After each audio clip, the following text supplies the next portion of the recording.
Okay, good morning and welcome to the Murmurations podcast. Today I'm joined by Professor Paul Bowman. Paul is Professor of Cultural Studies at Cardiff University. He's published lots and lots of stuff, most recently Deconstructing Martial Arts, and has recently started the Martial Arts Studies podcast, and a couple of years ago launched the Martial Arts Studies Journal. So I wanted to talk to Paul today about more broadly cultural studies to begin with, and with the question of is cultural studies trivial, and then moving more specifically into martial arts studies and some of the research that he's done in recent years. So morning, Paul. Good morning, Darren. How are you? I'm very good, thank you very much. I think now is quite a good time to be chatting again. I know we chatted quite recently, and we chatted a lot about martial arts before. Today I just wanted to chat more broadly about cultural studies, really. I think now it's quite an interesting time to be having a conversation, because it feels like critical scholars will be arguing that cultural studies is as important now as it's ever been with what's going on. So I just wanted to pitch the question to you, really, especially to those who are less familiar with cultural studies. Is cultural studies trivial? No. Exactly. the short answer is no. There's two ways of going at it. We're recording this on the 12th of June 2020. We've been in lockdown for 3 months, and the world has taken notice of the racial tensions in the United States of America. Again, the Black Lives Matter protests have kicked off. We've had protests in Britain about Black Lives Matter. We've had famous instances of the recent movement has been to try and kind of decolonize British history. So the throwing in Bristol of the statue of Lord Colston, who was a slave trader who became a millionaire in Bristol, in the water, has provoked all kinds of discussions about decolonizing British history, about British history's colonial past and the violence upon which so many cultures and empires and nations were built. And I think that cultural studies, if you look, has been one of the few academic areas that have engaged with these issues from the start. Cultural studies was born as a concern with several different things. First, things that you could call decolonizing, right? So cultural studies was born from a dissatisfaction with sociology, dissatisfaction with English literature and English studies, dissatisfaction with anthropology, because these disciplines were so streamlined and kind of, let's just say, so aristocratic and so elitist, so that on the English literature syllabus, you were reading a big long list of dead white guys. The canon of English literature was a canon of dead white guys, and questions were asked about, what about the women? What about poor people? What about non-whites? What about colonial subjects? What about all of this? And also in terms of in disciplines like, emergent disciplines like sociology, the concerns were very kind of high social. Cultural studies in the Birmingham University tradition of people like Stuart Hall was basically a broadening of those questions and those concerns, to ask, well, where are the women? Where are the non-white voices? And I think that what we're seeing now is a kind of expression of the same problematics that cultural studies has been thinking about for many decades now. Not just cultural studies. I'm not claiming cultural studies is the birthplace of political consciousness, but cultural studies isn't trivial, because if you look at the concerns of cultural studies since the 1960s, it's the things that are coming back front and center now: racism, anti-racism, sexism, anti-sexism, the history of colonialism, questions of heritage. What do we do with these statues? Like, should we tear up a past and throw it in the bin, or is that just a terrible kind of revisionism that is as ugly as the violent history before? So no, it's called trivial. People think cultural studies is trivial because it's long looked at things like media studies, soap operas, pop music, popular fiction, things that people think are trivial, but they're not trivial because we live them, we love them. We come in from work at night, we put the television, well, we used to put the TV on, now it's the computer or whatever we put on. So short answer, no. Excellent. On the Bristol, the statue in Bristol, what concerns me about the way in which that story is being talked about is just the very simple story of a mob on a protest, rip a statue up, throw it in the water. And actually, there's been a long campaign to actually think about what could be done with this statue. This wasn't just the mob going and ripping it up and throwing it away. There's been a long campaign where people have been suggesting this be relocated to a museum, or a plaque put next to it to recontextualize it. Yeah. All of these kind of things that could have revised its kind of cultural purpose, or what it means to people, or drawing more attention to the past that it represents, which would have been a much more perhaps progressive way forward. But it does concern me that that's all being left out, and it's just a mob ripping it up. Well, I think it depends where you look. I mean, I obviously we live in social media, and we are in our own echo chambers, and if people disagree with us, we get annoyed and we silence them, or we unfriend them, or we unfollow them, or whatever. But actually, I mean, I've been quite passively listening to BBC Radio 2, Radio 4, when you're in the kitchen doing stuff, the radio's on. And I've heard some quite balanced debate. I've seen some quite balanced journalistic journalism articles, especially in the newspapers that I would most be inclined to read, such as the kind of broadly intellectual left-leaning press like The Guardian. I haven't looked at a lot of the tabloid debate around that, but I know that I've seen a lot of the reactionary responses, such as memes online saying no white person has ever owned a slave, no black person living has ever been a slave, so let's just move on. And they go, hang on a minute, it's more complicated than that. I have seen some quite subtle and complex discussions in the mainstream media, but it's one of those things, it's a hall of mirrors, isn't it? It's where you look, and it's how your echo chamber is laid out. So I don't know. I think that what I've seen of the institutional voices and the institutional stakeholders involved, that there is a serious debate going on about how do we engage with this, shall we call it a problematic cultural past? Yeah, I think you're right. I think what the problem I was talking about was more the polarized social media splitting of the debate. That's really what I meant. And again, it's that problem of the two extremities. You're either one or the other. And I think that's what's really important about cultural studies, is that it's, when it's at its best, it's trying to cut through that and not be just pulled apart by the kind of polarization that we keep seeing. Yeah, I mean, Stuart Hall, who was the director of the Centre for Contemporary Cultural Studies in Birmingham, not the shamed TV presenter of the 70s, but the black academic who died recently. It still feels recent to me. He once said, cultural studies is not about looking at a text and saying, that's racist, throw it in the bin, that's sexist, throw it in the bin. It's about looking at the way that a cultural context or a media context or an environment is racialized. So you can look at the shift. The cultural studies would do, if you're Stuart Hall, you do what he would call a conjunctural analysis, where you look at all the factors that seem to be, all the ingredients that are going into a situation that affect what we think at any given time, and affect who we think the bad guy is, whether that be, post-war Pakistani immigrants, or whether it be immigrants from the Caribbean, or whether then subsequently it becomes immigrants from from Eastern Europe, from the former Soviet Union and so on, because society is racialized in different ways, and the media feeds into this and generates moral panics, and people get organized around different issues. And so it's not about evaluating good or bad and right and wrong. It's about being able to take a stand and go, this is where people's passions are, and these are the cause of the passions, and these are the interests behind the passions, and these are the stakes. And this is how we might ethically navigate these waters, or pragmatically navigate the waters. So, for instance, after the Stephen Lawrence murder and the Stephen Lawrence inquiry, Stuart Hall was also on the inquiry panel, and that was the panel that produced the concept of institutional racism and put it out there in the world and said the London Metropolitan Police was institutionally racist, which is why there were systemic failures that led the police to be able, without thinking, in that kind of unconscious bias sense, treat black people very, very differently to white people.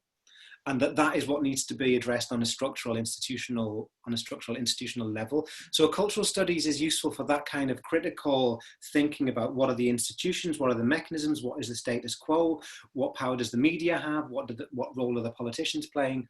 And it is precisely about trying not to polarize. It's like you look at how a situation is polarized, I think why, and what could be used to kind of maybe alleviate a tense situation or modify violence into some kind of agonism rather than antagonism. Yeah. I mean, when I look at my social media and I look at the people who I drink with on a Friday night, or would drink with normally on a Friday night, and they're good people. They're really good people, but they see this. A lot of them see this debate as we're being accused of being racist, or all lives don't matter, and that's the concern. Is how I think the question is, and I'm not expecting you to just answer it on the spot, but how can we really move on to that divisive discourse by bringing this kind of context that you've just displayed so well more prominently into the kind of public debate? But it's hard. That's a big job. Yeah, I think that people live in contradictory worlds at the same time, don't they? I mean, on the one hand, someone could like something that a real left winger shares and a real like woke kind of person shares, and then something that's really racist or really stupid or really ignorant. And people can be racist and people will be racist and will be sexist and will be prejudiced in ways that they aren't aware of and would react quite violently to say, I am not a racist, I am not a sexist, I am not homophobic. But I think that the responsibility of us to our friends, my first reaction is always one of taking the moral high ground, and as a person, not as a scholar, but as me. But I want them gone. I don't want to hear them. I don't want to speak to them. I want them gone. I'm angry at them. But a lot of the debates recently, the mainstream cultural debates about, what is the relationship of white people to this Black Lives Matter movement. And we should be involved and we should be speaking to each other. And because like we might all be sitting in a room, we might all be white men. And if we get the homophobic or racist or sexist statements, it's our responsibility to say, oh, come on, that's not, have a think about what you've just said. And can you think about, and maybe we don't want to have arguments in the pub on a Friday night. We don't want to get angry, and we've got to go, oh, come on, like really. I think it's our responsibility not to, and it's not just like not laughing at the joke. It's actually going, can you see why that's wrong? And it's a very simple thing. It's like, what did Antonio Gramsci called it, being like permanent persuaders. You've always got to be on duty, but you don't always have to be polemical. Yeah. You're talking to your friend or an uncle or an auntie or someone who, you want to be gentle with. I think you can still be gentle and go, I don't find that funny because, or I disagree with that because, and it's tricky, but that you've got to try and do that, I think. Yeah, it's really hard. I mean, I try sometimes, and I'm not saying I'm always. Sometimes nobody can finish a sentence, and you do end up wasting half your Friday night having an argument. There's other times where I do just choose just to not engage or not laugh, and I don't sort of fulfil that duty that you just mentioned. And then there's other times where you do feel like you have a mini breakthrough, and you think, oh, actually, it's interesting when that person's not in the circle. That person's willing to drop their bravado for a minute. Yeah. And they're willing to show a bit of compassion. Yeah, none of us are one person, are we? I mean, we have different personas and we play different roles in different social transactions and social interactions. And yeah, and you don't want to be, it's like Sarah Ahmed's Twitter account was like, she was feminist killjoy, wasn't she? But, she was like, do we have to be the killjoy just because, especially when you move into the realms of, I was just having a bit of a joke. It's like, yeah, but you need to think about why that isn't funny, or why I wouldn't find that funny, or why that might be offensive. And would you say that joke to a room full of Black people? Would you say that joke to a room full of women? And yeah, I mean, the same battles need to be fought all the time. And I'm not saying I am not sexist. I'm not saying that I'm not racist, or that I'm not homophobic or transphobic, because these are all issues that we have to face up to as people, and we have to think about power structures and what our values are and so on and so on. no one is perfect. We've all got to be aware that we've constantly got to interrogate ourselves. And I think that cultural studies, to bring it back to cultural studies, is the field where students are encouraged to critically engage with their biases, their prejudices, to look at the institutional supports or the traditions or the rituals that we live in and live through, and the media environments that feed our imaginations. And cultural studies is media, like media studies and like much gender studies and so on and so on. These are the academic environments that encourage individual students to become critical intellectuals, really, for the rest of their lives, hopefully, to the extent that might stay with them. Yeah. I mean, you mentioned two things there that overlap with some of my own interests. So one scholar that I'm particularly interested in is Carl Jung and the idea of the shadow. And the reason a lot of the things you're just saying in relation to cultural studies work quite well alongside the idea of the shadow is because we all have those subconscious or unconscious sides to ourselves that we like to just sort of push to one side, and we say, well, that's not me.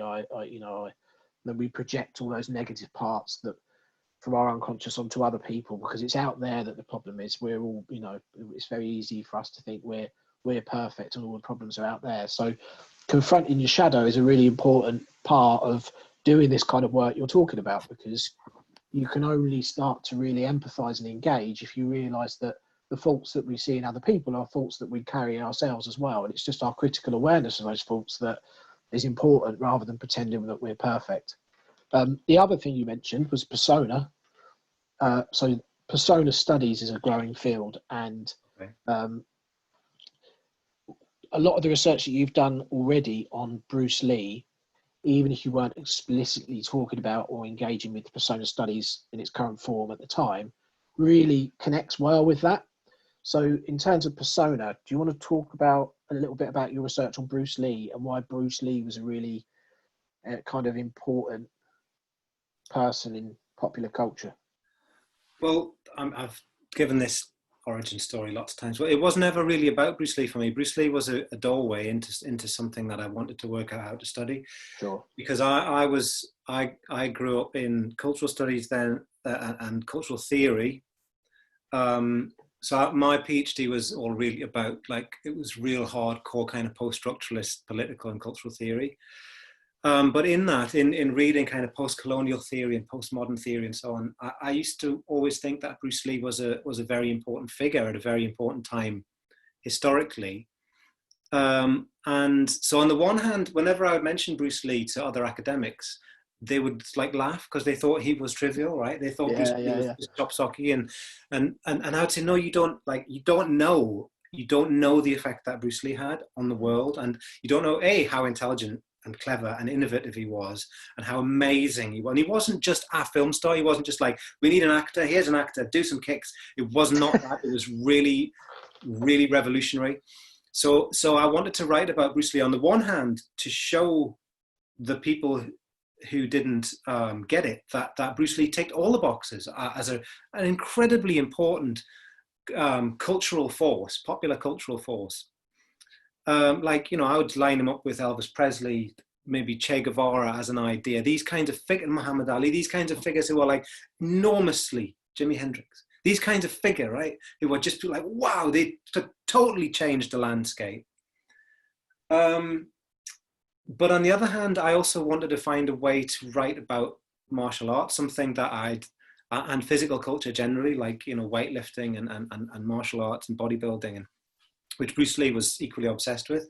But I didn't know how to do that because I'm not a historian. I'm not an anthropologist. I'm not an ethnographer. I couldn't write a neutral history, like, here's the new history of martial arts I just wasn't equipped to do that. But what I was equipped to do was to carry out film and media analysis and put it into a cultural context and go, look at the way that Bruce Lee changed film. Look at the way that Bruce Lee put the very concept of martial arts on the map. Everybody wanted to do Kung Fu after Bruce Lee. He kicked off what is called the Kung Fu craze of the early 1970s. So for me, it was two things. It was, let's take this guy seriously. Let's take this, not this guy, but this event, this intervention, I guess, not the persona, but yes, the persona, because he was a character who people wanted to follow, wanted to try and be like, admired, revered. But you could also take him in different dimensions. Like for me, it was less about, I didn't really care about him as a person. What it was what he seemed to offer in terms of fighting, genius and skill and tips and tricks, and train like this and think like this and interact with your opponent like this. So it was all of that. And then that got me into being able to write about martial arts in the media, martial art, the relationship between the media representation and our everyday lives and practices, because anyone, I think, who's walked into a martial arts club has in some sense been influenced by what they've seen on a screen, whether that be a game or film or a character, and you go, I want to be like that. I want to be able to do that. And so I was interested in that relationship between the fake, the fictional, the simulation, and the lived, embodied, passionate, trained, ritualized life, you know? Yeah. I think that's why it really interested me, because it wasn't just about him as a person, but all of those other meanings and different contexts in which he performed and appeared and so on, and what it meant culturally. On that point then, where Bruce Lee, or the work you did on Bruce Lee, took you or gave you the opportunity to talk more about martial arts studies, tell us a bit about the response in the field of cultural studies to you kind of really trying to run ahead with martial arts studies as an established discipline in the field of cultural studies. Yeah, well, put it this way, right? If you write an article that's got a word in the title like Zizek or Rancière or Badiou or Foucault, Derrida or Lacan, something like that, and you put it on academia.edu, and if you write another one that's just something about Bruce Lee or martial arts, the one with the names of the theorists gets thousands of hits, thousands. The one with Bruce Lee or martial arts in the title gets dozens, moving up to hundreds over time. So when I was working and publishing and writing about cultural theory and political theory, it was kind of like I was becoming a name, like I was becoming a theorist that you might line up with other theorists, like you might go like Ray Chow or Judith Butler, and I could easily have just gone and just been slotted into and like sort of shoulder barged my way into that kind of space. But it was ultimately I felt quite bored by that, because like anyone can guff on about politics and how the world should be better and how we should be nicer to each other. And I wanted to engage with something that, and also writing about politics all the time just made me sad. Like it made me cross and sad. And I wanted to write about something that was important culturally and politically and ethically, that I was deemed important. So people, it was a smaller audience, a smaller crowd. A lot of non-scholars will read the stuff, and I had the first conference in 2015. We set up the journal in 2015. I published my first monograph on martial arts studies in 2015. And it was a much smaller crowd, but people that I really wanted to speak to and really liked speaking to. And I really liked the fact that you're immediately speaking outside of academia as well. It's people who are real experts, but not professional academics.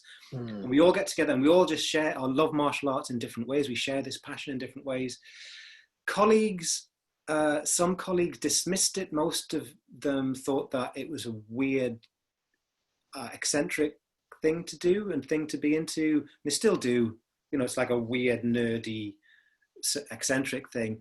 And one senior colleague actually just said, why, like, you kind of wanted me, said you shouldn't do this, like, why don't you should do what you were doing before, because a lot more people will read that and you'll have a lot more of a kind of impact. But the impact I wanted to have might inherently be smaller and more kind of niche in Britain, but globally, I mean, the interest in martial arts in East Asia and in America and all over Europe is huge. So the impact was one of, that's a bit weird, but as it's grown and as we've been connected up with more and more projects in different ways and more kind of political and cultural projects, it's more obviously not weird, narcissistic and nerdy, because there's issues to do with health, to do with integration, to do with psychology, to do with gender and trans and LGBTQ, and to do with globalization, and once you can articulate clearly why this is valid and useful thing to be involved in, people kind of go, okay, yeah, I can see that. Yeah, but it's interesting, isn't it? Because within academia, you'll often get that steer or that advice on what's the best way forward according to the kind of, the most popular journals, or the way to get more citations, or all these kind of things. And they're not actually always going to be conducive to us making the contribution to the broader society that we really ultimately want to have. Yeah. I had similar advice with a couple of colleagues sort of saying you need to think really strategically about where you publish. And it was, in its own right, it was sound advice. But I saw your journal as well, and I was like, well, not only is there that the Martial Arts Studies Journal has got this focus that I like, but just even the fact that it's open access, the fact that somebody can go onto a website and download an article and read it without having to pay for anything. You think, well, this seems so obvious that academia should be this accessible to anybody.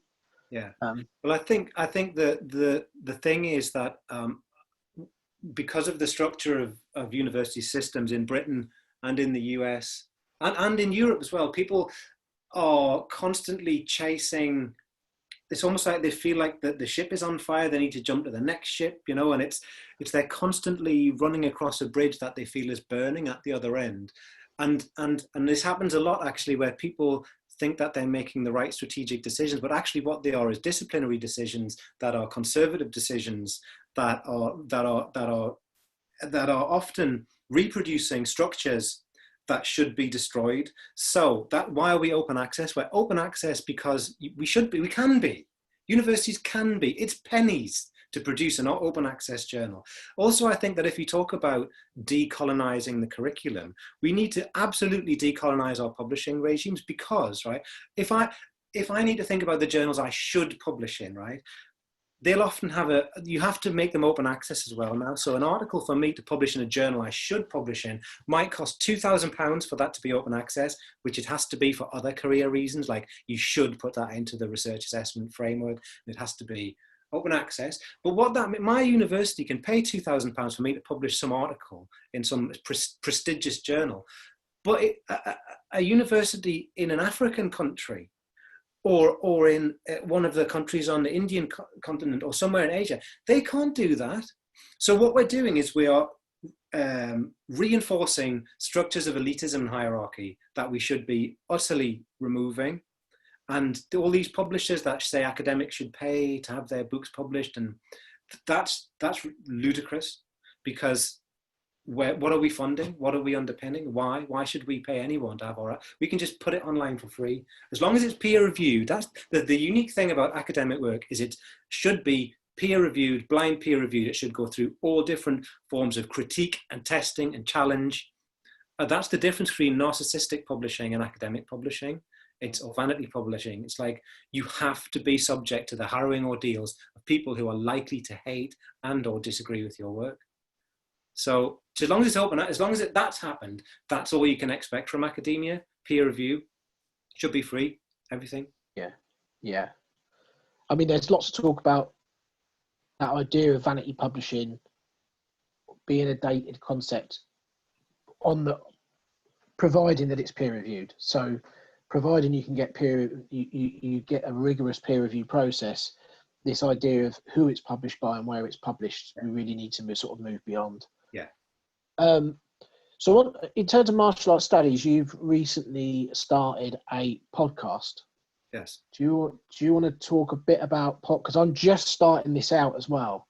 So I think this is going to be a thing as well with what's going on with lockdown. I think we're desperate for conversations and connection. Just doing this now, I don't necessarily have the time, but it's good for the soul. How have you found podcasting in relation to the martial arts studies? Yeah, I think it's so what happened was I had to finish, because of lockdown, I had to finish my teaching online, and I was trying to do lectures, so I'm talking to a PowerPoint or talking to a Prezi or I hated it because my voice was boring me. And I hated it because I like to be in a room, look at students. If you make a witty quip or you think something's funny and you've got that whole interaction. And I thought this isn't working for me. So I decided that why didn't I just have a conversation with like another expert on the subject, given that we had to record it online anyway, and certain things like Zoom allow us to record conversations. So, because the students weren't giving feedback, because they're sitting at home going, because they're not in the same room as you can't look at them in the eye and put that pressure on them, interpolate them as students and go, you have to answer my question, or you have to get into this. So I had conversations like on Rancière with Rancière experts, on political theory with political theory experts, and on the body with different experts. And I found that I was really enjoying it, because the start of lockdown was a bit weird, and we were all calling our families every day, which we don't normally do, and asking we don't normally do. But we weren't getting any other kind of stimulation. And I personally was finding the whole thing so disorientating. I couldn't write. I mean, I write a lot. I would write every working day. I would make sure I spent an hour writing for me, like writing my research, my notes, my thoughts. But there's kids in the house, my wife's in the house, I'm in the house, and I just couldn't do it. And I found that I'd enjoyed the conversation so much that I would continue it as a podcast because I've got, having organised the conference in the journal for 5 years, I have got lots of contacts. And I thought, these are really interesting people. I'd like to talk to the so-and-so about this subject. And I wanted to talk to you about things around jiu-jitsu and health and mental health and so on. And it was an interesting idea. I've enjoyed it. It's filled a gap in my life, which was the gap that would be writing, because I still can't write because the temporality of the day is screwed up. But I actually think that it's filling another gap the idea of martial arts studies for me was always that it should be a network and a field, like not a kingdom. So people come together, we share ideas, we peer review, we kick our ideas back and forth.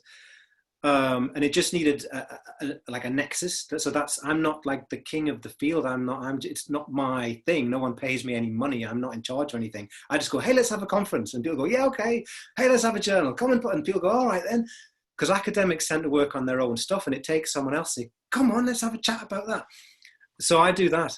And I'm enjoying doing it. And I think that hopefully it's bringing it to an audience of people who wouldn't necessarily read the journals, wouldn't read the books, couldn't get to the conferences if they wanted to because they're elsewhere in the world. And I hope that it's sort of adding an extra dimension, making it real, sharing the ideas, because the martial arts as a field is full of myths and bullshit and weird ideas. And it's good to talk to real scholars, like real historians who really know about the history of China, can read Chinese, can read the classical Chinese, know about it, rather than going, oh yeah, Tai Chi was invented on a mountain like 2,000 years ago. And it's like more complicated than that. So, yeah. Brilliant. What do you think then? There's so many things that we could talk about. I was going to ask you a bit about the UFC, in terms of maybe a touch of serendipity and timing, but doing martial arts studies at a time when the UFC has gone boom, and is attracting interest from audiences that would never have watched martial arts in the past. Yeah. What do you think that's really helped the field pick up some momentum?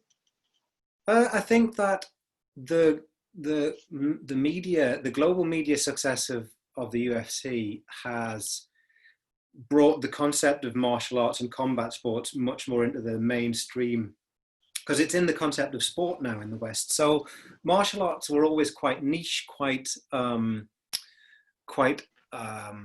unique. That's places that you sent children to learn gross motor skills and a bit of resilience.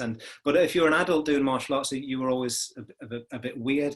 But then by the time you start to get taekwondo in the Olympics in 2000, and you start getting British gold medals 2012, 2016, and then boxing, and you get women's boxing, and then you get the UFC, and you get Ronda Rousey, and then you get Conor McGregor, who British people get confused and think that because he's from Ireland, therefore he's British, right? Because especially English people don't know what Britain is, right, and where its borders are. Yeah. So we love him. So he speaks English. So I think it moves into the mainstream between 2012 and 2015, and I think that it's recast martial arts as something that's normal and acceptable because a lot of it becomes sport. So you're not just a weirdo, either a hippie who's doing Tai Chi or Kung Fu, or a weirdo who's doing some kind of ninjutsu or Krav Maga, and therefore you're like, you must be a bit screwy, right, in the head. It's acceptable. It's a norm. It's sports centers. It's normal stuff now.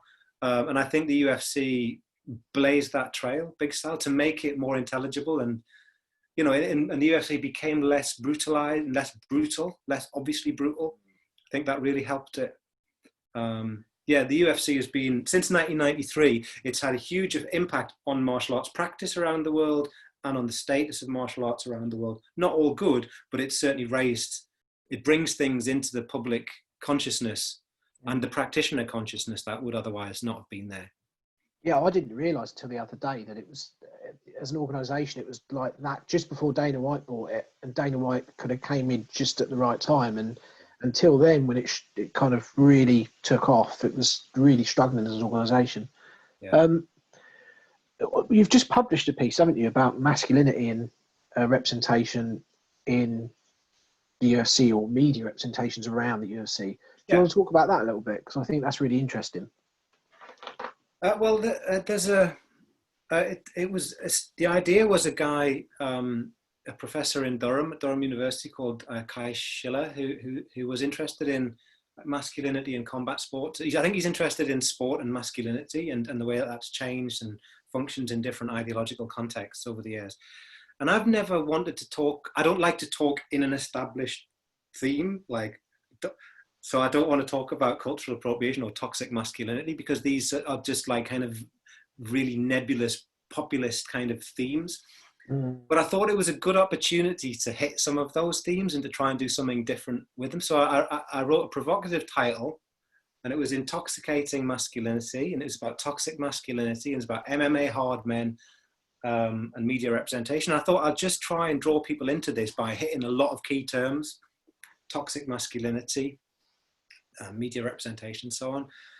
And my argument was, it was inspired by a Grace and Perry television series called All Man, and the first episode was called Hard Men, and Grace and Perry goes to County Durham and Newcastle, and he sees these MMA fighters, and he kind of scrapes at their exoskeleton of toughness, and watch them fall to pieces and cry and talk about how they've been traumatized and brutalized and so on by either personal, misfortune or the socio-political destruction of the Northeast economy.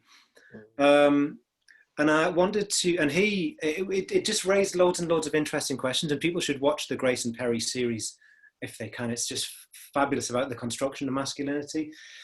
And I guess a strong part of my argument was that there's nothing inherently macho about MMA. It's just the stories we tell about it. Yeah. And that if you can see how easily Grace and Perry can go in and tell a different story about it, and actually get practitioners to say, yeah, like some people are saying, I love it because it's a performance, and I love the performance of it, and I love putting the face makeup on, and I love doing this. And other people go, and I do this because it's the only place I feel happy. It's my happy place. And so we tell hero narratives. I know you're interested in narratives and cultural narratives and how we live through them and how important they are. And they are important, and I totally agree with that. And we should consciously think about not worrying about whether MMA is too violent or something like that, but what kind of media rep does it get? What kind of stories do we tell about it? There are so many different stories to tell about masculinity and femininity and gender and stuff. And I think that those stories are streamlined by the media. So my argument was, yeah, MMA is a thing, but our access to it is 9 times out of 10 through stories about it. Yeah. And why don't we tell some different stories about MMA and masculinity? Yeah, because the stories are all there to be told, especially people who read about fighters or interview the fighters or whatever. The stories are there. It's just what we choose to pull out as part of our kind of cultural mythology around the UFC. Yeah. Excellent. Well, I was going to keep this to about half an hour, which I think we've run out of time. So 5 minutes we've been talking, surely. 5 minutes. Yeah, it's always 5 minutes. But thanks very much for talking to me again. And I hope people enjoy listening to us. And I'm sure I'll speak to you soon. So thank you very much. Thank you, Darren. Cheers. Bye-bye. Bye.